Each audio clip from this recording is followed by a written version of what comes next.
thou long expected Jesus, born to set thy people free from our fears and sins. Release us, let us find our rest in thee.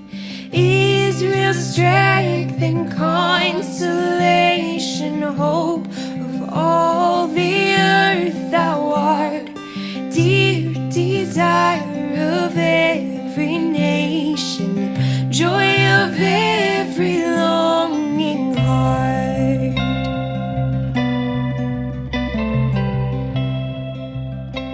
What does it mean to long for something so deeply that it becomes the essence of your existence? What does it mean to yearn for salvation? Let's take a journey through the powerful hymn, Come Thou Long Expected Jesus, penned by Charles Wesley. This hymn, steeped in profound emotion, speaks to a universal yearning, a yearning for liberation, for an end to suffering, and for an end to fear. It is a hymn that reaches out to the very core of our human existence, echoing our collective longing for salvation. And in the Christian faith, this longing is beautifully fulfilled. It's fulfilled in the person and work of Jesus Christ, seen not just as a figure, but as the embodiment of salvation and liberation. He is the answer to the plea, the end to the longing, the comfort to the fearful.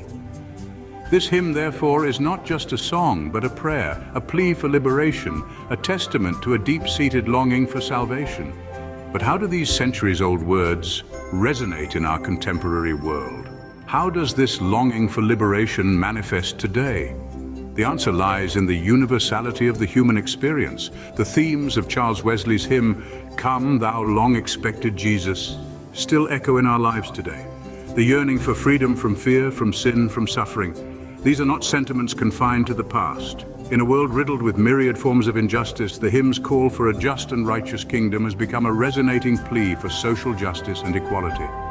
The desire for rest, for solace, for hope. These are not antiquated notions, but rather they are as relevant today as they were when Wesley first penned these words. Indeed, Come, Thou Long Expected Jesus is more than a hymn. It is a timeless expression of humanity's deepest longings, a testament to our collective yearning for salvation and liberation.